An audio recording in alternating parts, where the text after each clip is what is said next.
Welcome. I'm Carolyn Mandelker, the Executive Director of Shambhala, and also the newest member of the Kalapa Council. I'm very pleased that you are tuning into this video from wherever you are in the Shambhala world. I've been inspired to create a video because I feel sort of frustrated by the one-way communication that email offers. And I thought this would be a more dynamic and lively way to communicate. I'm inspired to talk to you today about Shambhala's financial situation. I know that for many people the word inspired and Shambhala's financial situation seems like a sort of oxymoronic combination, but I have things to be inspired about. So we have some good news. In the last year and a half, the Kalapa Council made a decision to invest in growth by hiring a number of people to support the work in centers and groups. And we did that. We hired an executive director, a director of center and group support, a Kasong executive officer, an editorial assistant for the Sakyang who writes an incredible amount, and other people as well. The result of this combined effort of having increased resource at the center of the mandala and all the work that people do in the local centers like yourself, the contributions that you make, the combined effort of those two resulted in significant growth in Shambhala this year, and actually over the last year and a half. And that's extremely good news. Some statisticians are saying that we grew in membership by about 10% in the last year and a half, which is very significant. One of the things I'm inspired about is that I think we've learned a lot in the last year or so.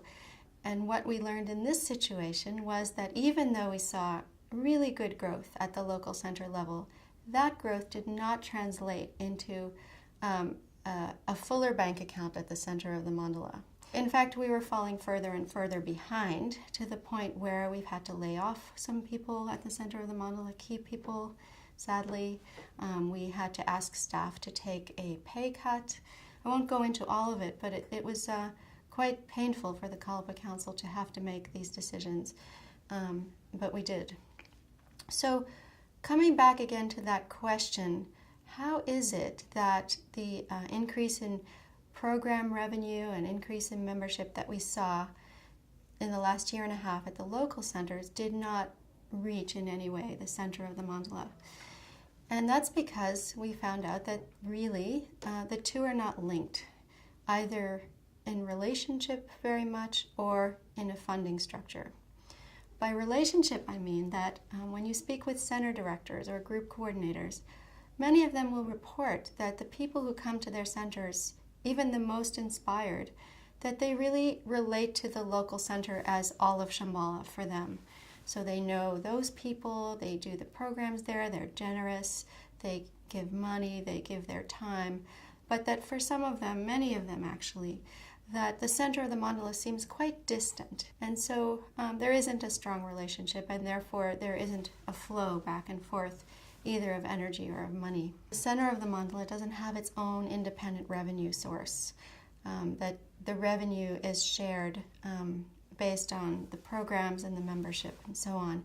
And in the past, up until recently, the fundraising for the center of the mandala and the local centers have been separate and actually competing. There would be times where we would both be trying to raise money from the same people at the same time, which was very difficult and not exactly what we want to be doing, is sort of relating as individual separate entities that are competing within each other. What we want to do is we want to unify the mandala and have everybody work towards supporting the whole thing. And so one of the most exciting new initiatives that we're beginning is the unified giving model. You've probably heard about that before. The key word there is unified. That unification actually begins to join that lack of linkage or that disconnect that I've described in terms of relationship and also flow of money.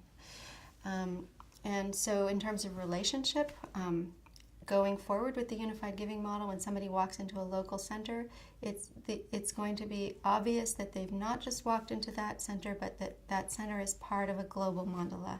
Secondly, the unified giving model will have a financial element where a significant portion of the money that centers collect from program revenue, from membership fees, will automatically go to support the center of the mandala. And in turn, the center of the mandala will be able to provide additional support to the centers and the groups, so that we'd be working together to create a sustainable funding model for Shambhala. And we're excited to say that we're piloting it this fall with several centers.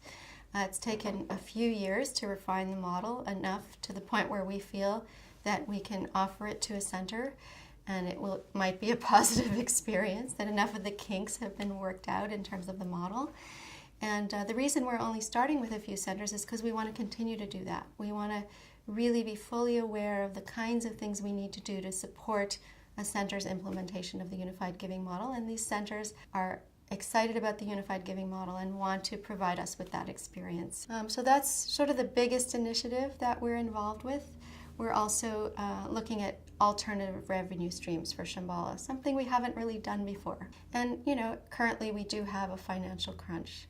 So we'll be working on those very diligently, but at the same time we have to figure out how we're going to get through this next period. And there are a few ways that we've thought to do that. One, which we've already done, is by reducing our operating budget. That one was painful. And I would like to take a moment here to acknowledge the incredible dedication of the staff who all were really gracious about the changes. Some of them lost their jobs, some of them lost a good chunk of their income. Not only were they gracious, but they were cheerful in terms of trying to figure out how they're going to maintain essential services in their area and not leave big gaps. So I just want to appreciate each and every person. I can't name you all, but just want to do that here right now. Secondly, the center of the mandala will still have to fundraise every 3 or 4 months, as we've been doing. Eventually, when the Unified Giving Model is fully implemented, when other revenue streams are flowing nicely, we won't have to do that anymore. We will not fundraise to support our central services. That will just flow in kind of automatically based on these new structures that we're putting in place. But for now, we're going to have to do that. And we've really enjoyed, actually, a process where we've talked to a lot of people, really creative people, people who are good with money, fun people, to think of different ways to raise funds in Shambhala, not just email campaigns, but community events. So that's what I mean. People in Shambhala are very creative, and we're developing some really nice ideas. I guess to conclude, I really feel that our mandala has really acknowledged and agreed with a statement I made earlier that we don't just want to continue doing the same things but trying harder at them, that we really need a new model for funding ourselves. And we have a lot of support for that from center directors and from various people in the mandala. And so I believe that that the mandala as a whole has a sense of urgency about that, which is great because that means that we can really pull together on it. I also believe that we have all the resources and the wealth that we need in the mandala to do this, so that if a lot of people get involved, if we have a number of different ways and revenue generation streams, if we have a sustainable model like the Unified Giving Model, that we can really get on with what we want to do and not have to spend so much of our energy worrying about just covering the basics. So that's my inspiration. I hope to work with you along the way, to hear of your inspiration, and I invite you to communicate. Thank you.